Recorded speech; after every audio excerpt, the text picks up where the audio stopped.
Hello guys, welcome back to my YouTube channel. आज हम करने वाले हैं फाइनेंस फॉर एवरीवन की वन शॉट वीडियो। अगर आप इसको एग्ज़ाम से 2-4 घंटे 1-2 घंटे भी पहले देख रहे हो तो आप एग्ज़ाम अच्छे से लिखाओगे। ये मैंने पूरी कवर करी है इसमें। तो यूनिट 1 है हमारे introduction financial planning and budgeting. तो फाइनेंशियल प्लानिंग क्या होता है? ये एक प्रोसेस होता है जिसमें आप अपने पैसों को मैनेज करते हो, जिससे कि आपके जो फ्यूचर के गोल्स हैं आप वो अचीव कर पाओ, ठीक है। और आपके एक फाइनेंशियल सिक्योरिटी आपकी बनी रहे। फाइनेंशियल सिक्योरिटी मतलब कोई इमरजेंसी आए तो आप उसको देख पाओ। अब फाइनेंशियल प्लानिंग कैसे होती है देखते हैं। सबसे पहले हमें कोई अपना फाइनेंशियल गोल सेट करना होगा कि हाँ, मुझे इतने पैसे सेव करने हैं या इतना पैसा मुझे कमाना है। फिर आप अपने एनालाइज करोगे करंट फाइनेंशियल सिचुएशन कि अभी मैं कितना कमा रहा हूँ, अभी मेरे हाथ में कितने पैसे हैं। Then creating plans to achieve those goals. जो आपने गोल्स बनाए थे उनको अचीव करने के लिए आप अलग अलग प्लान्स बनाओगे कि आप किस तरीके से उन चीज़ को अचीव कर सकते हो, और उन प्लान्स को आप एडजस्ट करोगे अगर नीड हुई उसकी तो, ठीक है। अब एक जो गुड फाइनेंशियल प्लानिंग होती है ना, वो हमें हेल्प करती है किस चीज़ में, कि हम अपने इनकम को मैनेज कर पाएँ, हमारे एक्सपेंसेस को मैनेज कर पाएँ, और हमारे इन्वेस्टमेंट जो हम करते हैं उनको अच्छे से मैनेज कर पाएँ, और हम सेविंग कर पाएँ अच्छी तरीके से। अब फाइनेंशियल प्लानिंग में दो चीज़ आती है, एक पर्सनल बजट आता है और एक फैमिली बजट आता है। तो पहले हम देखते हैं पर्सनल बजट क्या होता है। पर्सनल बजट का मतलब है ये एक प्लान होता है जिसमें आप अपनी पर्सनली, एक इंडिविजुअल अपने इनकम और एक्सपेंसेस को पता लगाता है।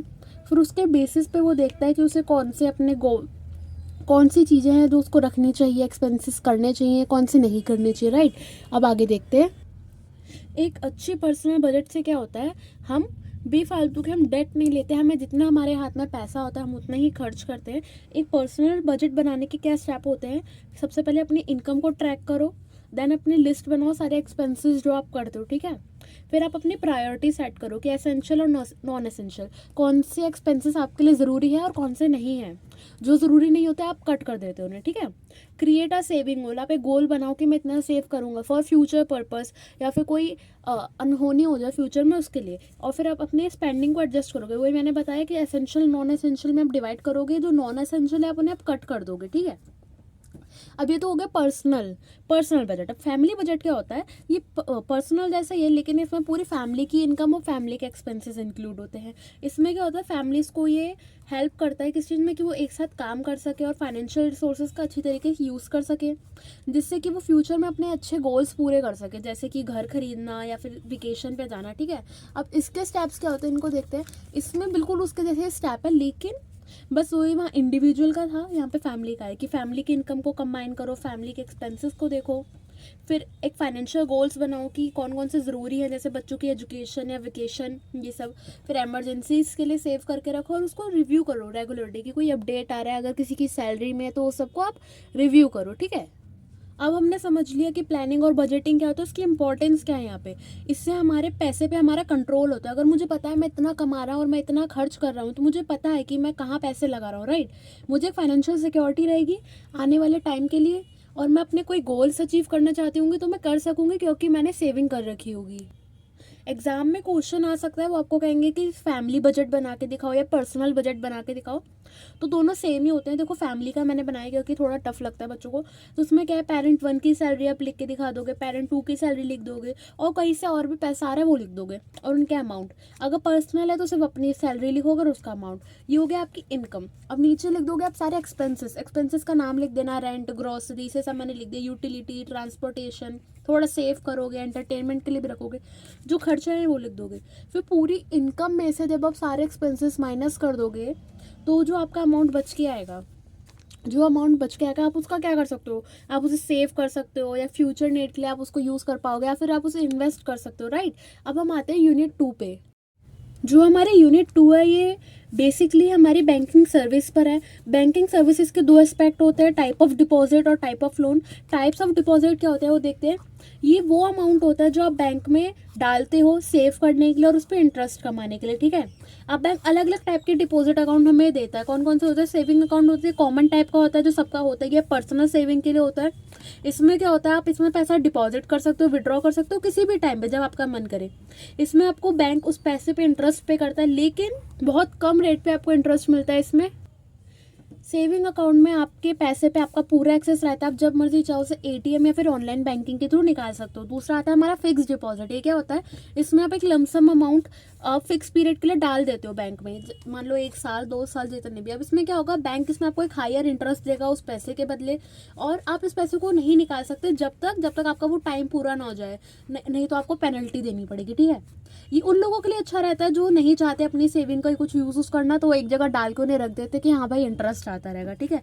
एक आता है हमारा रिकरिंग डिपॉजिट। ये क्या होता है, इस टाइप के अकाउंट में ना आपको फिक्स अमाउंट डालना होता है, लेकिन हर महीने एक फिक्स पीरियड पे कि हाँ इतना डालना है, ठीक है। इससे क्या होगा, ये मनी जो आपका लॉक हो जाएगा, ठीक है, और इसमें आप इंटरेस्ट अर्न कर पाओगे अच्छा सा। ये उन लोगों के लिए अच्छा होता है जो रेगुलरली बेसिस पे सेव करना चाहते हैं कुछ फिक्स अमाउंट। इससे क्या होगा, वेकेशन या कोई अच्छा ना उन्हें कोई एक्सपेंसिव चीज़ लेनी होगी तो वो ले पाएंगे इससे, ठीक है। अब हमने देख लिया टाइप्स ऑफ डिपॉजिट्स, देख लिए सारे। अब है हमारे टाइप्स ऑफ लोन की, जो बैंकिंग सर्विस में वो कितने टाइप के लोन्स देते हैं, ठीक है। तो लोन क्या होता है पहले समझते हैं। लोन ये वो अमाउंट होता है जो हम बैंक से बोरो करते हैं, जो हमें रीपे करना होता है इंटरेस्ट के साथ टाइम टू टाइम, राइट। एक टाइम के बाद हमें वो पैसा देना होगा और उसका इंटरेस्ट भी देना होता है। तो कॉमन टाइप हम देख रहे हैं कौन कौन से टाइप के लोन होते हैं। पहला आता है हमारा पर्सनल लोन।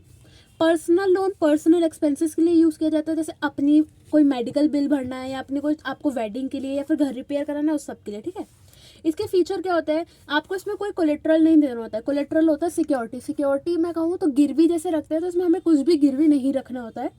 तो इसमें क्या होता है, जो लोन का अमाउंट होता है वो यूजुअली कम होता है, बहुत कम अमाउंट होता है, लेकिन उस पर इंटरेस्ट ये लोग अच्छा खासा हाई चार्ज करते हैं। होम लोन्स क्या होते हैं, घर बनाने के लिए या फिर घर खरीदने के लिए जो लोन दिए जाते हैं वो हमारे होम लोन्स होते हैं। पर्सनल वाले में तो आपने कोई कोलेट्रल नहीं दिया था, लेकिन जो होम लोन होता है ना, इसमें जो घर होता है वही अपने आप में कोलेट्रल होता है, गिरवी रखा होता है वो घर। अगर आप उनकी पेमेंट्स नहीं करोगे तो फिर वो लीगल एक्शंस ले लेते हैं, ठीक है। तो इसमें जो लोन का अमाउंट होता है वो बहुत ज़्यादा होता है, और ये 15-30 साल इतना टाइम लग जाता है उन लोन को पे करते करते। अब तीसरा आ गया कार लोन। नाम से पता चल रहा है कार खरीदने के लिए होता है, इसमें कार ही कोलेट्रल होती है जैसे उसमें घर होता है। जो लोन होता है वो कुछ सालों में पे कर दिया जाता है मंथली इंस्टॉलमेंट के थ्रू। फिर हमारा आता है एजुकेशन लोन।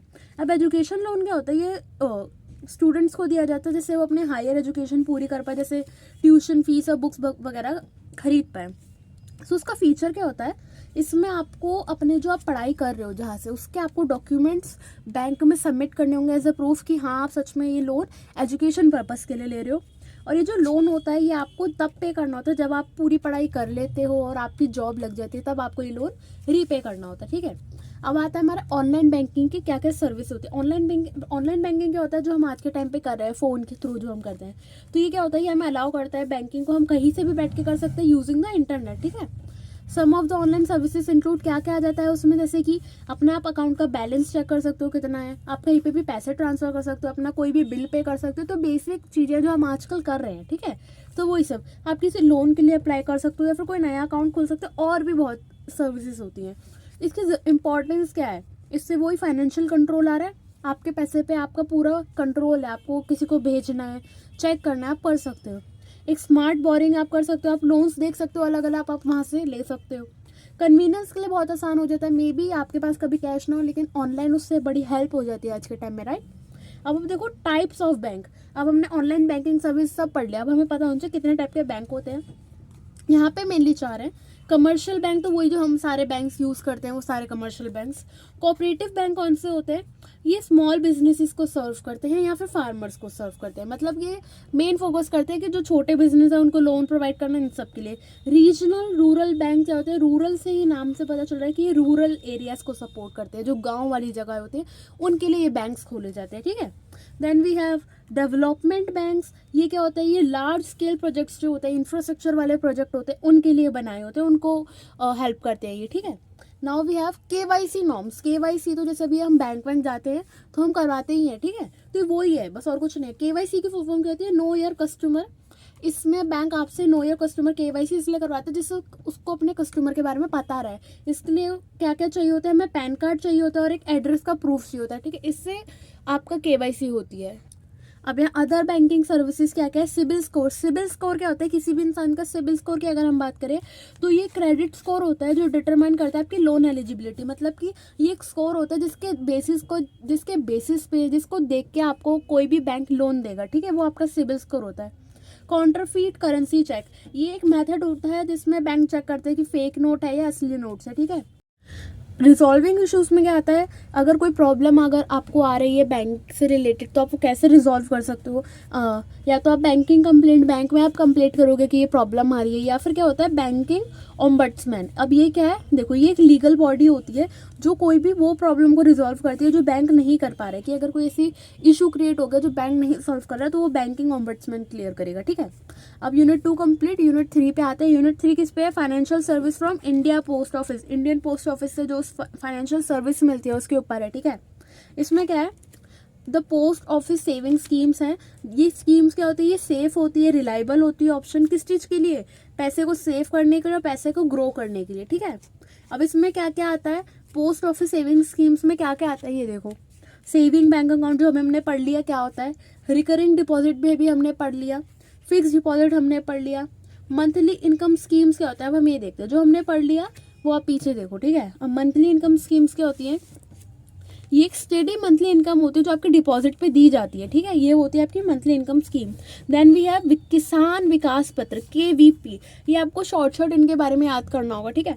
KVP क्या होता है आपका, doubles your investment set number of year. KVP में ये कहते हैं कि आप यहाँ पैसे लगाओ और पैसा हो जाएगा दुगना। ये तो किसी मूवी में भी है, तो मतलब ये रियल है, लेकिन कि एक पर्टिकुलर सेट ऑफ टाइम के बाद बताएंगे कि इतने सालों के बाद जो आपने इन्वेस्टमेंट आज करी है ये आपको हम डबल करके देंगे, ठीक है। सो नेशनल सेविंग सर्टिफिकेट क्या होता है, NSC क्या होता है, ये एक सिक्योर सेविंग ऑप्शन है जिसमें आपको टैक्स बेनिफिट्स भी मिलता है, ठीक है। पब्लिक प्रोविडेंट फंड PPF क्या होता है, ये एक लॉन्ग टर्म सेविंग स्कीम होती है जो कि ऑफर करती है हमें क्या, टैक्स फ्री रिटर्न।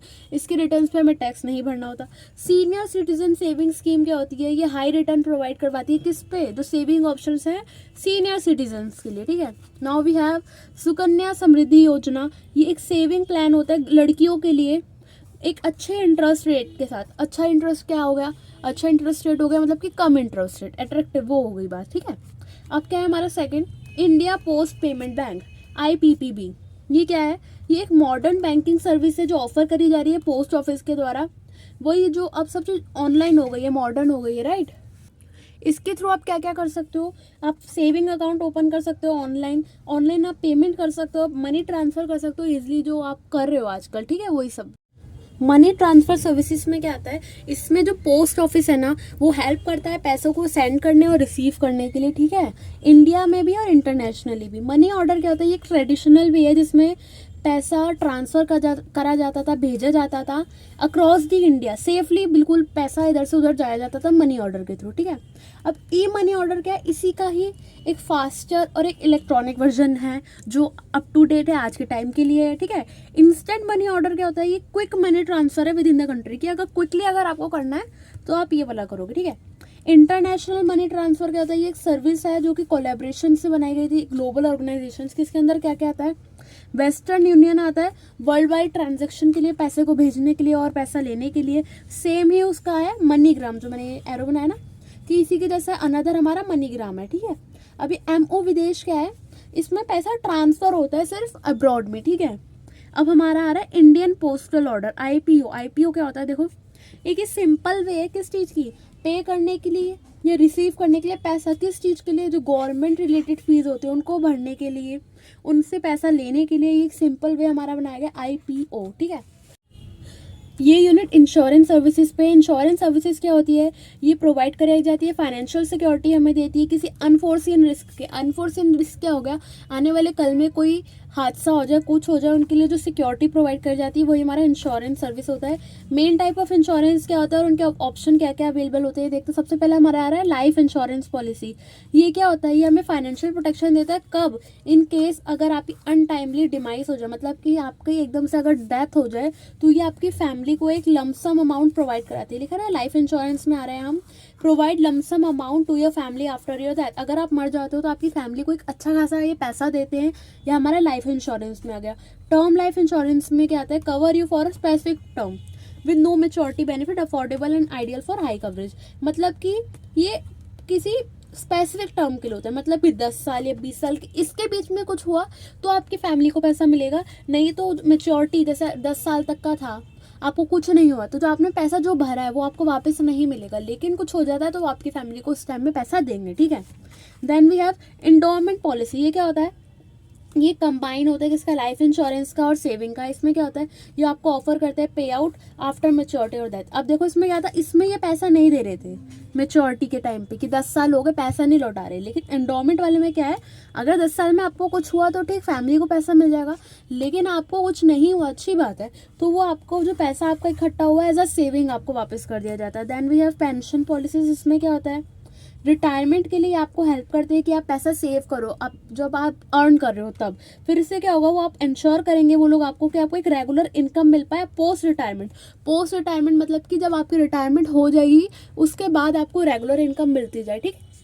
इसके बाद है हमारा यूलिप। यूलिप क्या, यूनिट लिंक्ड इंश्योरेंस प्लान। ये क्या होता है, ये कॉम्बिनेशन है किसका, इंश्योरेंस का और इन्वेस्टमेंट का। इसमें क्या होता है, अ पोर्शन ऑफ योर प्रीमियम, मतलब प्रीमियम क्या हो गया, यहाँ पे जो आपने पैसा दिया है उस कंपनी को, उसका कुछ पैसा तो वो इन्वेस्ट करेंगे मार्केट में और कुछ आपकी इंश्योरेंस के लिए यूज होगा, ये हो जाता है आपका यूलिप, ठीक है। Now we have health insurance plan. Health insurance plan क्या होते हैं, ये कवर क्या करते हैं, ये मेडिकल एक्सपेंसेस कवर करते हैं इन केस ऑफ इलनेस और इंजरी। अगर आपको कोई चोट लग जाए या कुछ आपको बीमारी हो जाए तो उस केस में जब वो कवर करते हैं वो होता है हेल्थ इंश्योरेंस प्लान। अब इसमें भी अलग अलग टाइप के इंश्योरेंस प्लान आ जाते हैं हेल्थ से रिलेटेड। इंडिविजुअल हेल्थ प्लान क्या है, ये एक इंसान के हेल्थ के ऊपर है कि अगर उस इंसान की तबीयत खराब होती है, उसको कोई एक्सीडेंट होता है तो ये हेल्थ इंश्योरेंस प्लान पैसे देगा। एक आता है फैमिली फ्लोटर प्लान। इसमें ये पूरी फैमिली कवर होती है, इस प्लान के अंदर सेम यही है बस फैमिली कवर हो रही है। Now we have critical illness insurance. इसमें क्या होता है, ये एक प्रोवाइड कराता है एक लमसम अमाउंट। लमसम का मतलब होता है बहुत सारा। कब, अगर आपको कोई ऐसी प्रॉब्लम हो जाए जैसे सीवियर इलनेस हो जाए, जैसे कैंसर हो जाए या फिर हार्ट डिसीज हो जाए, तो उस टाइम पे जब पैसा दिया जाता है वो क्रिटिकल इलनेस इंश्योरेंस के थ्रू होता है, ठीक है। फिर हमारा टॉप अप प्लान क्या होता है, ये ऐड करते हैं extra coverage beyond your basic health insurance limit. आपके बेसिक हेल्थ इंश्योरेंस लिमिट के अगर आगे आपको कुछ चाहिए और एक्स्ट्रा कवरेज चाहिए तो वो आपके टॉप अप प्लान्स में आता है, ठीक है। Now we have property insurance policies. इसमें क्या होता है, ये पॉलिसीज क्या प्रोटेक्ट करती हैं, ये किसी इंसान को प्रोटेक्ट नहीं करती हैं आपके होम को, आपके बिजनेस को, या फिर आपकी कोई वैल्यूएबल प्रॉपर्टी है उसको ये प्रोटेक्ट करती है किससे, किसी डैमेज से, कोई फायर आ जाए, थेफ्ट हो जाए या फिर कोई नेचुरल कैलेमिटी आ जाए, उन सब से आपके उसको बचाती है, ठीक है।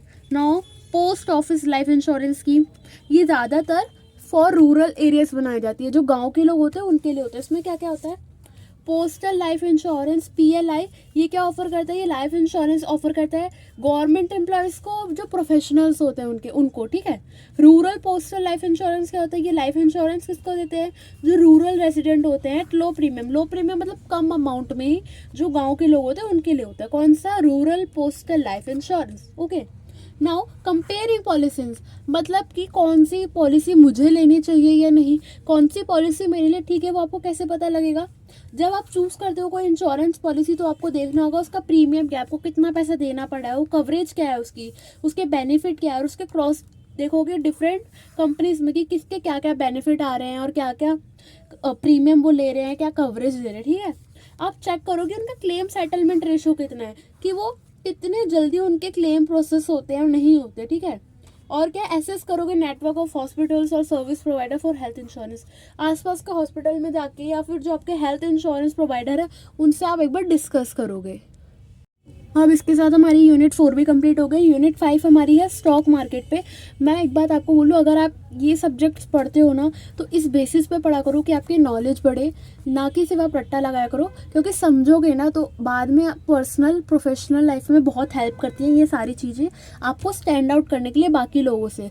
बाकी लोगों को ये नॉलेज नहीं होती इसलिए वो पीछे रह जाते हैं। अगर आपको नॉलेज होगी, आप लोगों के सामने बोलोगे तो आप अलग से मान लोगे कि हाँ इस इंसान को हर सेक्टर की नॉलेज है, इसलिए ये सब्जेक्ट पढ़ाए जाते हैं। रट्टा मत लगाया करो, समझा करो, ठीक है। अब क्या है हमारा फर्स्ट आ रहा है हमारा term use in stock market की स्टॉक मार्केट में क्या टर्म्स यूज होती है। सबसे पहले हमारा आ रहा है मार्केट इंडाइसेस। मार्केट इंडाइसेस में दो होते हैं, सेंसेक्स और निफ्टी। सेंसेक्स क्या होता है, ये एक मेजर होता है जो stock performance of 30 top companies. जो 30 कंपनीज है ना, जो 30 कंपनीज है जो लिस्टेड है, किसमें, बॉम्बे स्टॉक एक्सचेंज में लिस्टेड है, उनकी परफॉर्मेंस को मेजर करा जाता है, उनके स्टॉक परफॉर्मेंस को मेजर करा जाता है, वो हमारा आ जाता है सेंसेक्स में, ठीक है। नो निफ्टी क्या होता है, सेम इसी की तरह, इसमें क्या है, ये 30 टॉप कंपनीज जो बॉम्बे स्टॉक एक्सचेंज में लिस्टेड है उनकी परफॉर्मेंस को करा जाता है इसमें मेजर। और इसमें किसको करा जाता है, जो 50 लार्ज कंपनीज है, 50 निफ्टी कहा जाता है इसलिए से 50 लार्ज कंपनीज जो कि लिस्टेड है किसमें, नेशनल स्टॉक एक्सचेंज में लिस्टेड है, उनकी परफॉर्मेंस को ट्रैक करा जाता है, वो हो जाता है हमारा निफ्टी, ठीक है। अब टाइप्स ऑफ मार्केट देखते हैं, दो टाइप की होती है, प्राइमरी और सेकेंडरी। प्राइमरी में क्या होता है, जहाँ कंपनी शेयर करती है अपने, जहाँ कंपनी सेल करती है अपने न्यू शेयर्स को in the public for the first time, बिल्कुल नए नए शेयर्स जहाँ आते हैं वो होते हैं हमारी प्राइमरी।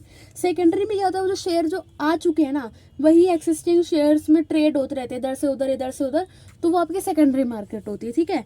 नाउ हम पे है टाइप्स ऑफ डील में एक डील दे रखी है ब्लॉक डील। इसमें क्या होता है, a large transaction of shares in a single trade, कि एक सिंगल ट्रेड में ही एक अच्छे खासे लार्ज अमाउंट में शेयर्स जब करे जाते हैं, ट्रांजैक्ट करे जाते हैं, वो हमारी ब्लॉक डील होती है। अब टाइप्स ऑफ ऑफरिंग में क्या क्या आ जाता है हम देखते हैं। फर्स्ट है हमारे initial public offering. Initial public offering क्या होता है, जब कंपनी अपने नए नए शेयर पब्लिक में ऑफर करती है for the very first time, वो हमारी इनिशियल पब्लिक ऑफरिंग होता है। फॉलो ऑन पब्लिक ऑफरिंग क्या होता है, जब कंपनी ऑलरेडी लिस्टेड है और वो पहले से इशू कर चुकी है शेयर्स, लेकिन और शेयर्स इशू कर रही है, तो वो हमारा हो जाता है फॉलो ऑन पब्लिक ऑफरिंग, ठीक है। Then we have offer for sale. OFS में क्या आता है, promoter sell their shares directly to the public through stock exchange. जो कंपनी के प्रमोटर्स होते हैं, जो उसके शेयर होल्डर्स होते हैं, वो अपना शेयर डायरेक्टली मार्केट में बेच देते हैं, उसको हम कहते हैं ऑफर फॉर सेल, ठीक है। ये सिर्फ कौन सी कंपनीज कर सकती है, जो टॉप 200 कंपनीज है ना, सिर्फ वही ये काम कर सकते हैं, उनके प्रमोटर ही इस तरीके से अपना शेयर मार्केट में बेच सकते हैं, बाकी नहीं कर सकते। नाउ टाइप्स ऑफ शेयर बहुत पहले से पढ़ रखा है, इक्विटी और प्रेफरेंस। इक्विटी कौन होते हैं, कॉमन शेयर्स होते हैं जिन पे ओनरशिप होती है और उन पे वोटिंग राइट होता है। लेकिन प्रेफरेंस वाले क्या होते हैं, इन्हें फिक्स डिविडेंड तो मिलता है लेकिन इन पे कोई वोटिंग राइट्स नहीं होता है, ठीक है। अब other terms related to shares हम देख लेते हैं, जैसे कि शेयर्स जैसे और क्या क्या चीज़ें होती है, जैसे डिबेंचर है। डिबेंचर क्या होता है, हमारा एक डेट इंस्ट्रूमेंट होता है जिसपे आप इंटरेस्ट पे करते हो time to time. Bonus share क्या होती है, ये फ्री एडिशनल शेयर होता है जो कंपनी दे देती है अपने शेयर होल्डर को किसी बात के लिए। डिविडेंड क्या होता है, जो प्रॉफिट का जो अमाउंट शेयर होल्डर्स के लिए डिस्ट्रीब्यूट होता है वो हमारा डिविडेंड होता है। बायबैक क्या होता है, बायबैक जब कंपनी अपने खुद के शेयर मार्केट से दोबारा खरीद लेती है वो बायबैक हो जाता है। बायबैक कंपनी जब करती है जब वो अपना कंट्रोल ना डिस्प्लेस नहीं करना चाहती, जो उसका कंट्रोल है वो पकड़ के रखना चाहती है, इसलिए वो अपने खुद ही खरीद लेती है शेयर्स, ठीक है। अकाउंट्स एंड डॉक्यूमेंट्स में क्या है हमारा, डीमेट अकाउंट। डीमेट अकाउंट क्या होता है, जो हमारे सारे शेयर्स हैं, जो लोग ट्रेडिंग और ये सब पढ़ते हैं उन्हें पता होता है, जो हमारे शेयर्स जो हम स्टोर करके रखते हैं इलेक्ट्रॉनिक फॉर्म में, वो हमारे डीमेट अकाउंट में आते हैं, ठीक है। ट्रेडिंग अकाउंट क्या होता है, ये किस लिए इस्तेमाल होता है, शेयर्स को खरीदने और बेचने के लिए हमारा ट्रेडिंग अकाउंट इस्तेमाल होता है। Now we have delivery instruction slip या फिर DI स्लिप। ये किसके लिए होता है, ये यूज होता है शेयर्स को ट्रांसफर करने के लिए from one account to another, ठीक है। टाइप्स ऑफ स्टॉक्स की बात करी जाए अगर तो क्या होते हैं, सबसे पहला आ रहा है हमारा ब्लू चिप्स। ब्लू चिप्स मतलब हो गया shares of large stable and financial strong company. जो कंपनी बहुत बड़ी होती हैं, फाइनेंशियली स्ट्रॉन्ग होते हैं, उनके स्टॉक जो होते हैं वो ब्लू चिप्स कहलाए जाते हैं, ठीक है। डिफेंसिव स्टॉक कौन से होते हैं, ये उन कंपनी के शेयर्स होते हैं जो स्टेबल रहते हैं, चाहे कुछ भी हो जाए इकोनॉमी में, पूरे डाउन टर्न आ जाए, एकदम इकोनॉमी डाउन चली जाए, लेकिन इनके शेयर्स एकदम बढ़िया रहते हैं, वो होता है हमारे डिफेंसिव स्टॉक्स, ठीक है।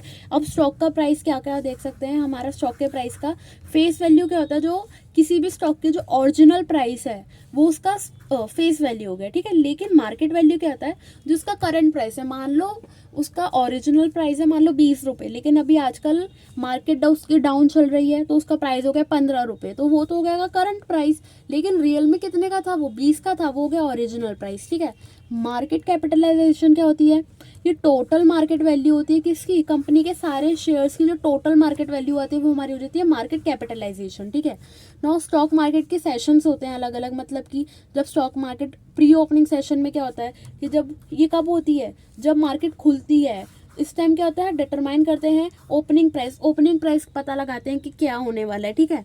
ट्रेडिंग सेशन क्या होता है, main time when buying and selling occur. जो मेन टाइम होता है जब सब लोग ट्रेड कर रहे होते हैं, जब इधर से उधर शेयर्स खरीदे जा रहे होते हैं, वो हमारा होता है ट्रेडिंग सेशन।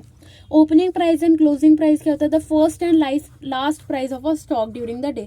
एक दिन में एक स्टॉक का प्राइस बहुत चेंज होता है, बहुत फ्लक्चुएट होता है, राइट। तो जो उसका प्राइस होता है वो उसका ओपनिंग प्राइस होता है, और जो दिन के आखिरी उसका जो प्राइस रहता है वो उसका लास्ट प्राइस या फिर क्लोजिंग प्राइस होता है।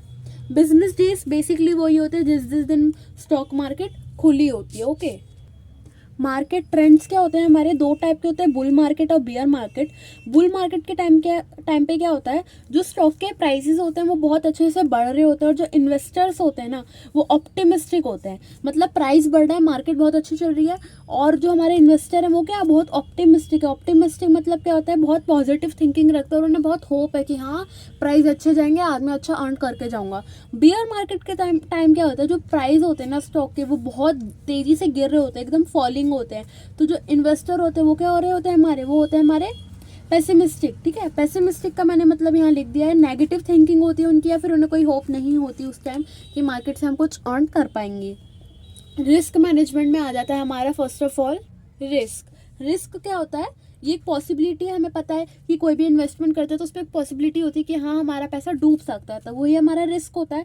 स्टॉप लॉस क्या होता है, जब आप ट्रेडिंग करते हो, इन्वेस्टिंग करते हो ना, उस टाइम क्या होता है आप एक सेट कर पाते हो एक लिमिट कि हाँ इससे ज़्यादा मैं लॉस नहीं बियर करूँगी, कि इतना हो गया, इसके नीचे अगर गिरेगा तो मैं मतलब वहीं तक रहूँगी, मैं इसके नीचे का लॉस बियर नहीं करूँगी। Setting a limit to automatically sell share to prevent large losses. अगर मैंने सेट करा है कि इतने तक अगर प्राइस जा रहा है तो ठीक है, इसके नीचे गया तो ऑटोमेटिकली मेरी जो है शेयर को सेल कर देना, वो हो गया आपका स्टॉप लॉस। ठीक है, नाउ डेरिवेटिव्स में क्या होता है, call option, put option. Call option का मतलब है the right to buy a stock at a specific price in the future, कि किसी स्पेसिफिक प्राइस पे आप फ्यूचर में स्टॉक को खरीदो, वो कॉल ऑप्शन हो गया। पुट ऑप्शन में क्या होता है, the right to sell stock at a specific price in the future, कि एक स्पेसिफिक प्राइस पे आप अपने स्टॉक को सेल कर दोगे, वो पुट ऑप्शन है। राइट, बाय करोगे तो कॉल ऑप्शन है, सेल करोगे तो पुट ऑप्शन है। हेड्ज क्या हो जाता है, ये एक स्ट्रेटेजी है किस चीज़ के लिए, जिससे आप मिनिमाइज कर सको potential losses by balancing investment.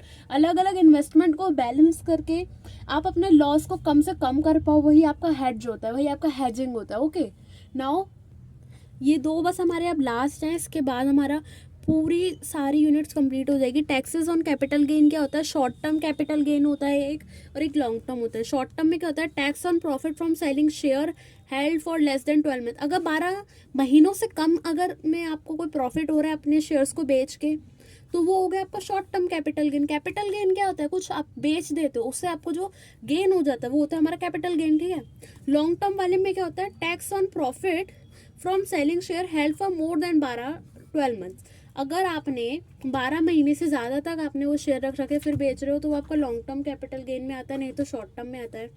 इसमें यूजुअली 15% का आपको टैक्स भरना पड़ता है शॉर्ट टर्म में, और लॉन्ग टर्म में आपको एटलीस्ट 10% का आपको टैक्स देना होता है। ठीक है, 1 लाख से अगर आपको अबव जाता है वो। ठीक है, अब म्यूचुअल फंड्स क्या होते हैं, it pools money from many investor and invest in stock.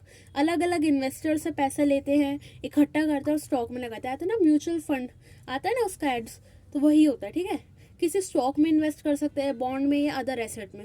अलग अलग लोग म्यूचुअल फंड में पैसा लगाते हैं, देन वो म्यूचुअल फंड एक वो जाके पैसा सारा किसी स्टॉक में या बॉन्ड में लगाता है। ठीक है, इसमें क्या क्या, equity fund invest primarily in stock. Equity fund वाले सिर्फ हमारे स्टॉक में जाके सबसे पहले इन्वेस्ट करते हैं। डेट फंड में क्या होता है, ये किस में इन्वेस्ट करते हैं, बॉन्ड पे इन्वेस्ट करेगा या फिर कोई फिक्स इनकम की जो सिक्योरिटीज होती है उन पे। ठीक है, हाइब्रिड फंड्स क्या होता है, ये कंबाइन कर देते हैं इक्विटी और डेट को, इन्वेस्टमेंट को, कि थोड़ा सा इक्विटी में इन्वेस्ट हो रहा है, थोड़ा सा डेट में इन्वेस्ट हो रहा है। इक्विटी में क्या होगा, कंपनी के शेयर्स खरीदोगे, डेट में क्या होगा, कंपनी को आप लोन दोगे। ठीक है, इंडेक्स फंड क्या होते हैं, ये ट्रैक करते हैं performance of market indices like Sensex and Nifty.